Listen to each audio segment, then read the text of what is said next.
जब भी हम एटॉमिक स्ट्रक्चर में क्वांटम नंबर के बारे में पढ़ते हैं तो हमारे मन में कई बार ये ख्याल आता है कि ये KLMN या फिर SPDF क्या होता है और इस तरह के फार्मूले को हम उल्टा सीधा क्यों लिखते हैं। सो इस वीडियो में हम ये सभी बातों को काफ़ी आसानी से समझेंगे। सो इसे समझने के लिए हम एक एग्जांपल से शुरू करते हैं। मान लीजिए आपको अपने किसी फ्रेंड को ढूंढना है, तो आप किस तरह ढूंढेंगे? सबसे पहले हमें उसका गाँव पता होना चाहिए, उसके बाद उसका घर, एंड देन वह कौन सा रूम में रहता है, उसके बाद वह कौन सा बेड पे रहता है।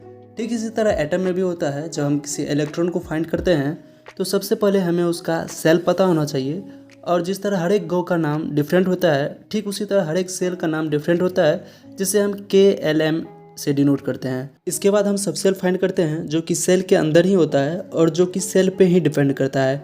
इट मीन्स सेल नंबर जितना भी होगा सब सेल उससे एक कम होगा, क्योंकि सब सेल 0 से शुरू होता है और उसी सब सेल को हम SPDF के नाम से जानते हैं। इसके बाद हम ऑर्बिटल फाइंड करते हैं जो कि सब सेल पे ही डिपेंड करता है और इसी के अंदर होता है। इट मीन्स सब सेल जितने भी नंबर का होगा ऑर्बिटल उसी का प्लस और माइनस और 0 के साथ होगा।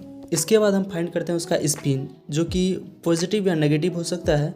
इट मीन्स वह एंटी क्लॉकवाइज या क्लॉकवाइज हो सकता है। सो चलिए एक बार इन सभी को फिर से डिटेल में समझते हैं। सो सबसे पहले हम पता करते हैं कि हम क्वांटम नंबर क्यों पढ़ते हैं। सो क्वांटम नंबर पढ़ने का एक कारण यह है कि हमें इलेक्ट्रॉन का एग्जैक्टली पोजीशन पता चल जाए, जिससे हमें एक्सपेरिमेंट करने में काफ़ी इजी हो।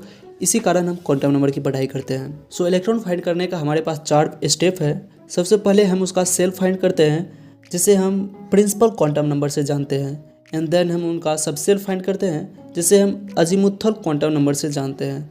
उसके बाद हम उसका ऑर्बिटल फाइंड करते हैं, जिसे हम मैग्नेटिक क्वांटम नंबर से जानते हैं। एंड देन हम उसका स्पिन क्वांटम नंबर फाइंड करते हैं। सो पता करते हैं कि KLMN और SPDF में क्या रिलेशन है।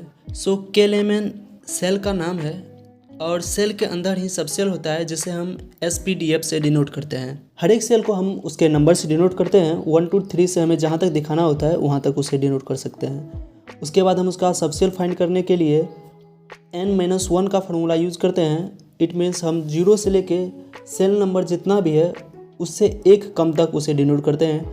यहाँ पे मैं अगर एग्जांपल में सेल नंबर 3 लूँ तो इसका सब सेल 0 1 2 होगा, और 0 को हम S से डिनोट करते हैं, 1 को P से एंड 2 को D से डिनोट करते हैं। और इसका ऑर्बिटल इसके प्लस माइनस विथ 0 वैल्यू में होता है। इट मीन्स अगर इसका सब सेल 3 मैंने लिया था तो इसका ऑर्बिटल वैल्यू -2 -1 0 +1 +2। इसके बाद हम फाइंड करते हैं कि वह इलेक्ट्रॉन क्लॉकवाइज या एंटी क्लॉकवाइज रिवॉल्व कर रहा है, जिसे हम अपर एरो या डाउन एरो के साथ डिनोट करते हैं। अब हम पता करते हैं कि इस तरह के फार्मूले को हम उल्टा सीधा क्यों लिखते हैं, डायरेक्ट सीधा क्यों नहीं लिख सकते हैं। सो ये कॉन्सेप्ट अब वो प्रिंसिपल से निकल के आता है, जहाँ पे बताया गया है कि जब भी हम सब सेल को फिल करते हैं तो जिसका एनर्जी सबसे कम होगा उसे सबसे पहले फिल करेंगे। सो N और L को ऐड करने के बाद जो भी नंबर आता है वह उसका एनर्जी को दिखाता है। सो यहाँ पर हम देख सकते हैं कि 1S मीन्स इसका N और L को ऐड करेंगे तो 1 आएगा, क्योंकि S 0 सब सेल में है।